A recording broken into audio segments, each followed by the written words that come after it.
Assalamualaikum warahmatullahi wabarakatuh. Channel ini membahas tentang dimensi sejarah Indonesia.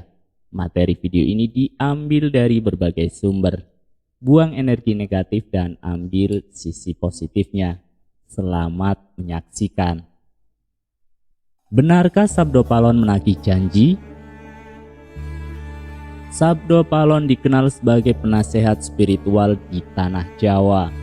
Ia dikenal sebagai pembimbing Jawa sejati dengan banyak wadak atau raga yang berbeda di setiap generasi. Tokoh lain yang kerap dikaitkan dengan Sabdo Palon adalah Naya Genggong. Keduanya adalah penuntun goib yang mewujud. Beliau berdua senantiasa hadir mengiringi raja-raja Jawa masa Hindu-Buddha. Ada riwayat yang menyebutkan Sabdo Palon dan Noyo Genggong baru masyhur pada masa kepemimpinan Ratu Tribuana Tunggadewi. Ia tetap setia sebagai penasehat spiritual hingga kepemimpinan Raja Brawijaya V. Sebelumnya Sabdo Palon dan Noyo Genggong dikenal dengan sapu angin dan sapu jagat. Konon Sabdo Palon dan Noyo Genggong bukanlah nama asli dari sang abdi, melainkan gelar yang diberikan sesuai dengan karakter tugas yang diemban. Sabdo Palon memiliki dua makna. Sabdo yang berarti seseorang yang memberikan masukan atau ajaran, dan Palon yang berarti kebenaran yang bergema dalam ruang semesta. Jika disatukan, Sabdo Palon adalah seorang abdi yang berani menyuarakan kebenaran kepada raja dan berani menanggung akibatnya.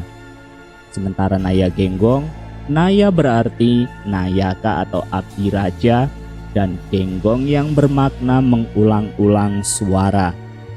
Naya Genggong adalah seorang abdi yang berani mengingatkan raja secara berulang-ulang tentang kebenaran dan berani menanggung akibatnya.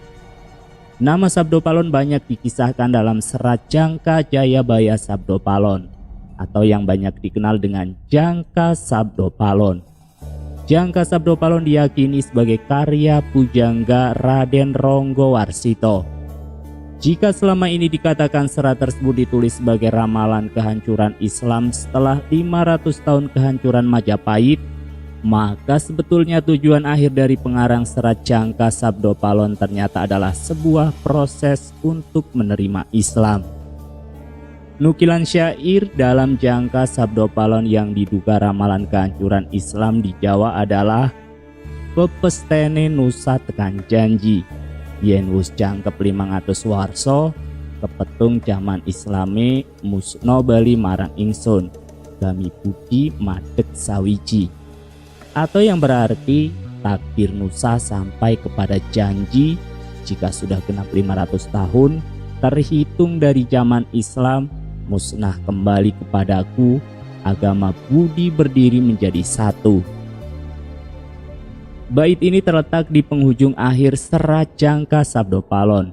Tuturan ini kemudian dikenal sebagai Sabdo Palon Nagih Janji.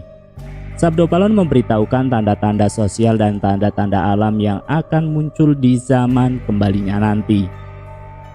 Selain itu ada juga tuturan dalam serat tersebut yang konon meramalkan terjadinya huru-hara akhir zaman. Seperti inilah bunyinya. Miturut carita kuno, wecanane janma linuwih, kang wus kocap oneng jangka manungsa sirna sepalih. Dene kang bisa urip yakti ana saratipun. Karya nulak kang bebaya kalise bebaya yakti, ngulatono kang wineco para kuno.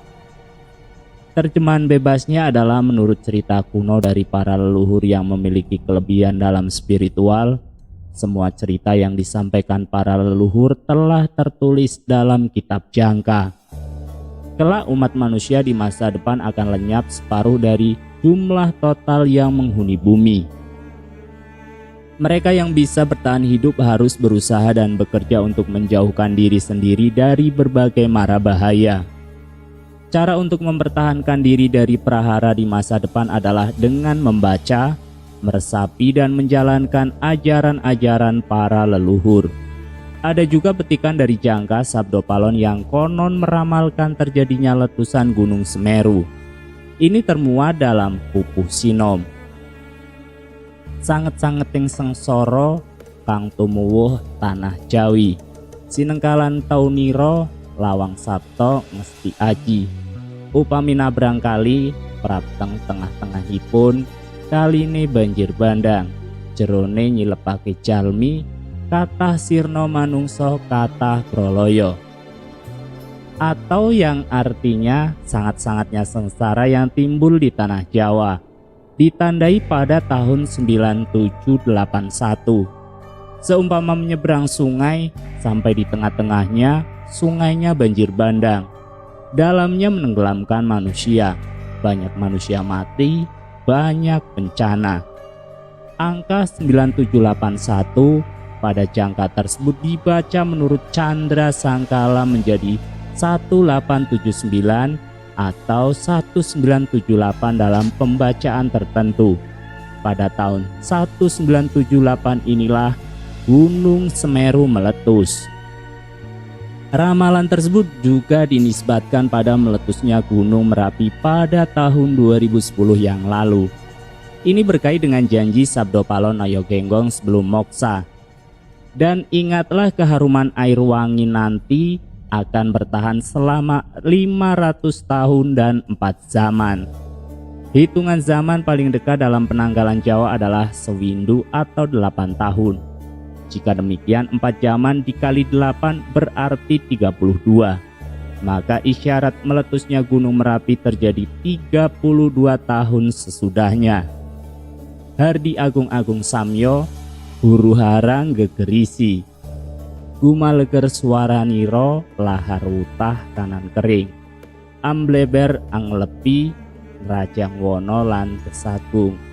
Menungsonyo keh prasto kebu sapi samyo gusis. Sirno kempang tan wonten monggo puliho. Yang artinya gunung berapi semua, huru hara mengerikan, menggelegar suaranya, lahar tumpah, makanan dan kekirinya menenggelamkan. Menerjang hutan dan perkotaan, manusia banyak yang tewas, kerbau dan sapi habis, sirna hilang tak bisa dipulihkan lagi. Namun lepas dari itu semua, Serat Jangka Jayabaya Sabdopalon tidak lain merupakan sebuah karya sastra. Bait-bait yang termuat di dalamnya bisa menjadi bahan refleksi kesadaran umat seluruhnya di tanah Jawa. Wallahu alam bishawab. Sekian, salam rahayu. Wassalamualaikum warahmatullahi wabarakatuh.